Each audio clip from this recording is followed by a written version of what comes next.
Hi guys, Vino here and welcome to this Vino Plonk production, and in this video I'm going to be giving you my thoughts, opinions and if you like my review of the 1994 film Fist of Legend, starring and produced by Jet Li. It also had the fight coordinator or choreographer of the Matrix films. So very interesting prestige of this film. Before we go any further, I do like to give you what other people may have thought of the film. So IMDb has a score of 7.5 out of 10.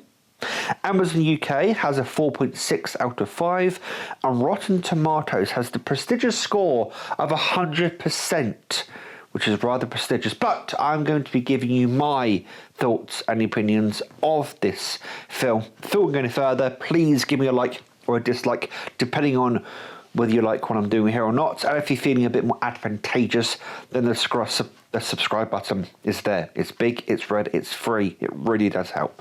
So, before I get into the actual review of this film, I would like to say that it takes a little bit to Google, and this film almost came across like it didn't exist at times for me. And there is a reason for that. Fist of Legend is a remake of a Bruce Lee film called Fist of Fury that came out way back in 1971. There were 3 different Fist of Furies that came out, each starring Bruce Lee, and then the director of those films went on to direct new Fist of Legend starring Jackie Chan.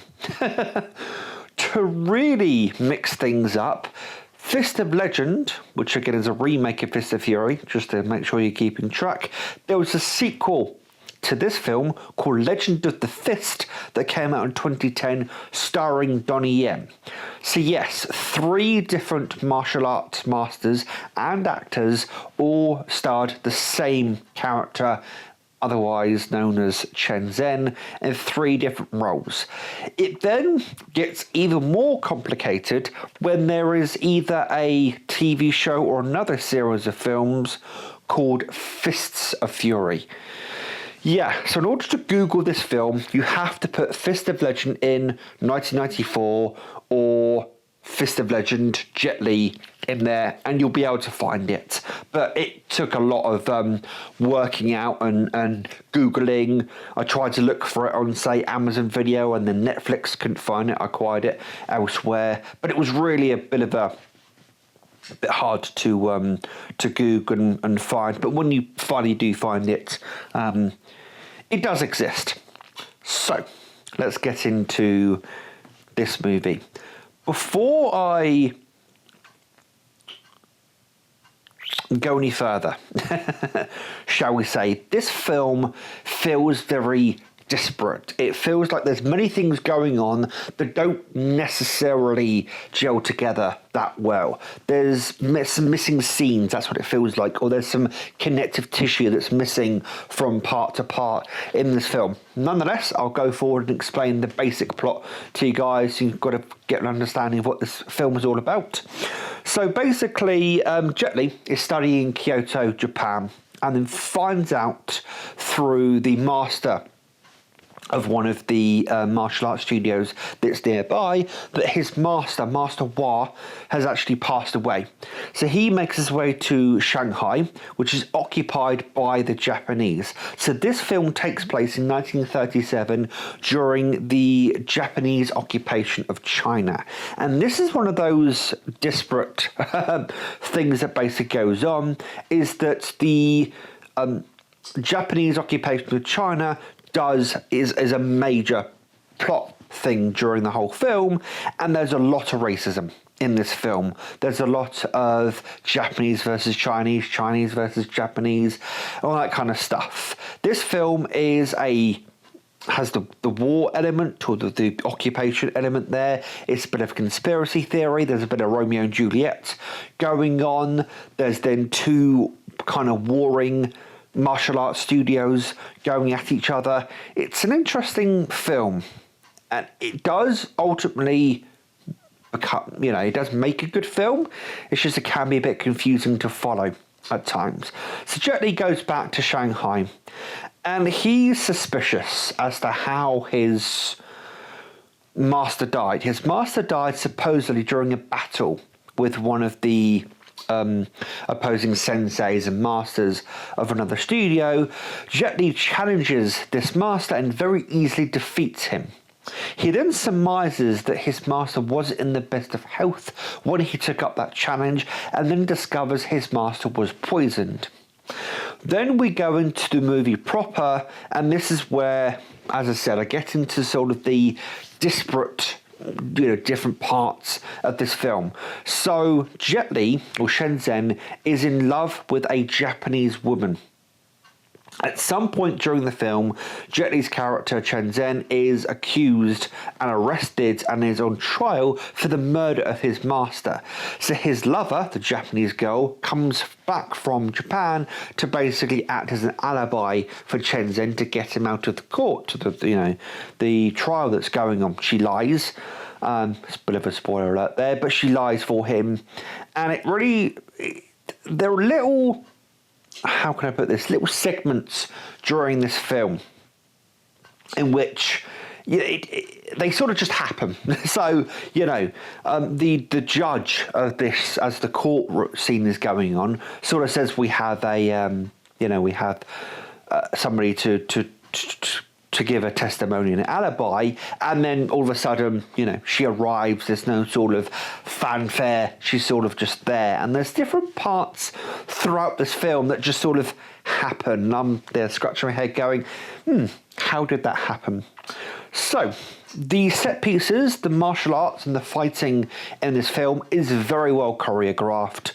As I said earlier on, it does have the fight coordinator of the Matrix films, which you can see the sort of the early, how can I put this, the early choreography that then becomes the Matrix films, because of course the Matrix was released in 1999, 5 years after this film was released, and of course you can see that connective tissue between those two films, and the set pieces are absolutely spot on. Some of them really well done. It's hard to see sort of the egg between the two, as an expression that I came to know as I was watching some people try and recreate a Jackie Chan scene. And what egg basically is you can't see the sort of when a character in a film is fighting somebody and the others are waiting before they take their turn, if that looks too obvious, or you see them fall over while taking a hit, or you might see a kick or a punch and someone react before it connects, that's known as egg. Basically, you don't like to, egg's not a good thing when it comes to fight choreography and stuff like that. There's not a lot of egg in this film, especially when Jet Li's going at it, and the best way Jet Li can.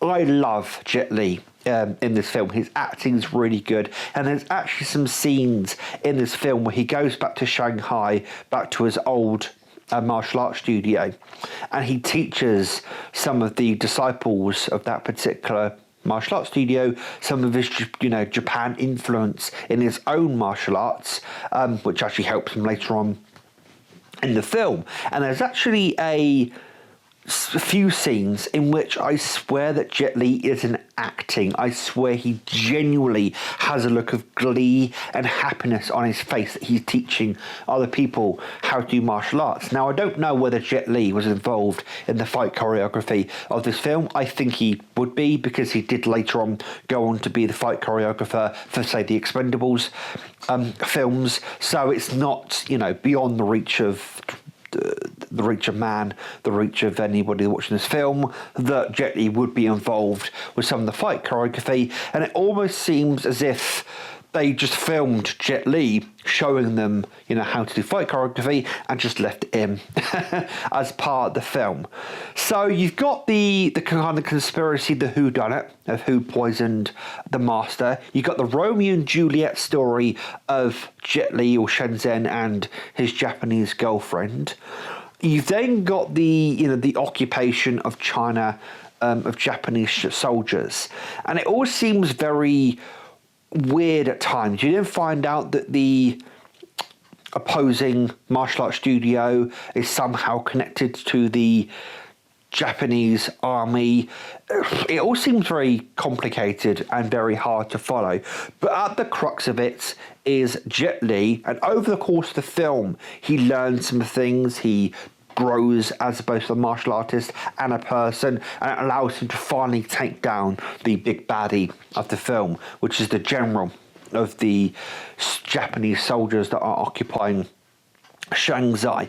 I really enjoyed this film, I have to say. As I said, it's a little bit hard to follow. The dubbing is not the best, and where I acquired this film, it was hard dubbed. It wasn't the best. I'd probably suggest maybe listening to it subbed and listening to it in the original dialect, the original language. But you know, you got to take what you're given, so to speak. And I just think this really does show Jet Li kind of in his element. And I think, you know, the 90s leading up to the 2000s really was Jet Li's prime era. And this is just, you know, part of the film, part of the plot line is that Jet Li needs to adapt to his opponents because he kind of gets a bit arrogant, shall we say. And one of the other master senseis, who's actually the uncle of his girlfriend, says to him, you need to adapt to the other person.